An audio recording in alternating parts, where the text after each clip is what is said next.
12 जून 1999 रात 8:30 बजे तोलोलिंग की पहाड़ी पर इंडियन आर्मी का फाइनल असॉल्ट लॉन्च होगा।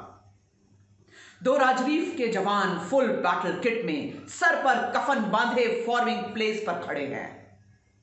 मातृभूमि की इज्जत और पलटन के शौर्य के लिए आज ये शूरवीर मर मिटने को तैयार हैं।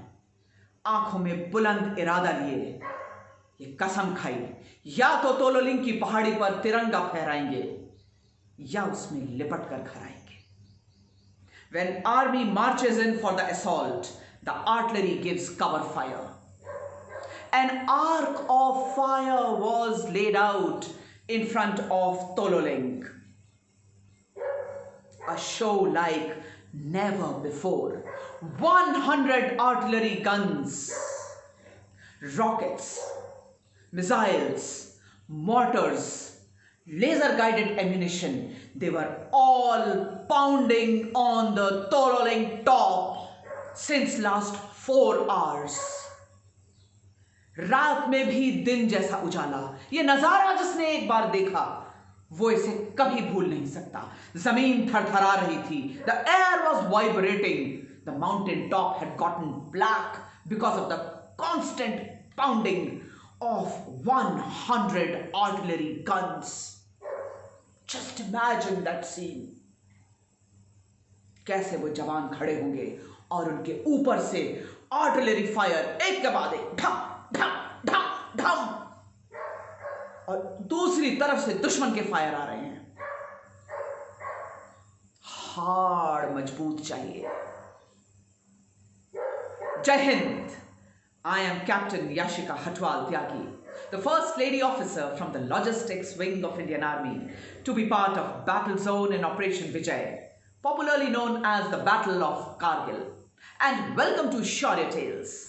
It's a series of awe-inspiring stories. The stories from Indian Armed Forces that would make your spines erect and make your adrenaline flow. We will tell you about the timeless traditions and trivia of Indian Army.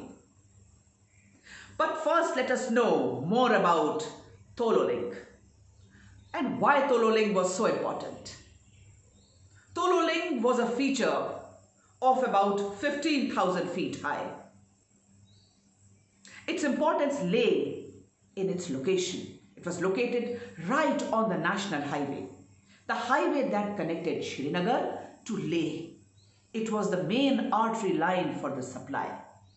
दुश्मन चाहता था कि वो तोलोलिंग पहाड़ी के ऊपर कब्जा कर इस हाईवे को चोक कर दे।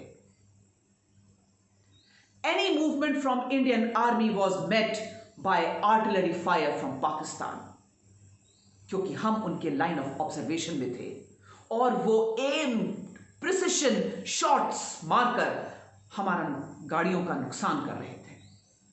So movement during the day was restricted. Imagine करिए कि दिन के समय गाड़ियां नहीं चल पा रही, सिर्फ रात में हेडलाइट ऑफ कर बिना हॉर्न के धीरे धीरे धीरे कर उस स्ट्रेच के आगे से हमारी गाड़ियां क्रॉस करती थी। तोलोलिंग तो हमें जीतना ही था। तोलोलिंग तो हमें पाकिस्तानियों के हाथ से मुक्त कराना ही था। Let's come to the final assault now. This was the 5th and the final assault on Tololing. 2 Raj Rif के जवान पूरी मॉक प्रैक्टिस और आत्मविश्वास के साथ इस लड़ाई के लिए आए थे। ऑफेंसिव लॉन्च हुआ रात 8:30 बजे। स्ट्रेटजी वर्कआउट की गई that we are going to have a 3-pronged attack. Tololing के टॉप पे 3 दिशाओं से हम अटैक करेंगे और इन 3 टीम्स को नाम दिए गए अभिमन्यु, अर्जुन और भीम। एक टीम को लेकर मेजर विवेक गुप्ता तोलोलिंग पहाड़ी के तकरीबन पीछे की ओर से टॉप पर पहुंचे। दुश्मन के आर्टिलरी फायर और ऑटोमेटिक गन्स के बीच से निकलते हुए -5 से -11 डिग्री टेम्परेचर, गहरी धुंध, it was dense fog at the top of Tololing. Oxygen की कमी, लेकिन इंच बाय इंच ये जवान तोलोलिंग के ऊपर पहुंचे। दुश्मन का फायर आया, छोटे छोटे पत्थरों के पीछे कवर लिया और जवाबी गोले दागते रहे। ऐसे में हमारे 3 जवान घायल हुए। मेजर गुप्ता को लगा कि अब तो आगे बढ़कर आर या पार की लड़ाई है। He got up and moved on ahead. He charged at the enemies. विजय की ललकार लगाते हुए जब वो आगे बढ़े तो उनके ऊपर गोलियां बरसने लगी। मेजर गुप्ता ने हिम्मत नहीं खोई। He also started firing. और एक समय ऐसा आया जब हैंड टू हैंड फाइट हुई और पाकिस्तानियों को उन्होंने मार गिराया। But then one fire came and hit him fatally. Major Gupta वीर गति को प्राप्त हुए। अभी भी दुश्मन के कुछ बंकर ऐसे थे जहां से रुक रुक कर फायर आ रहा था।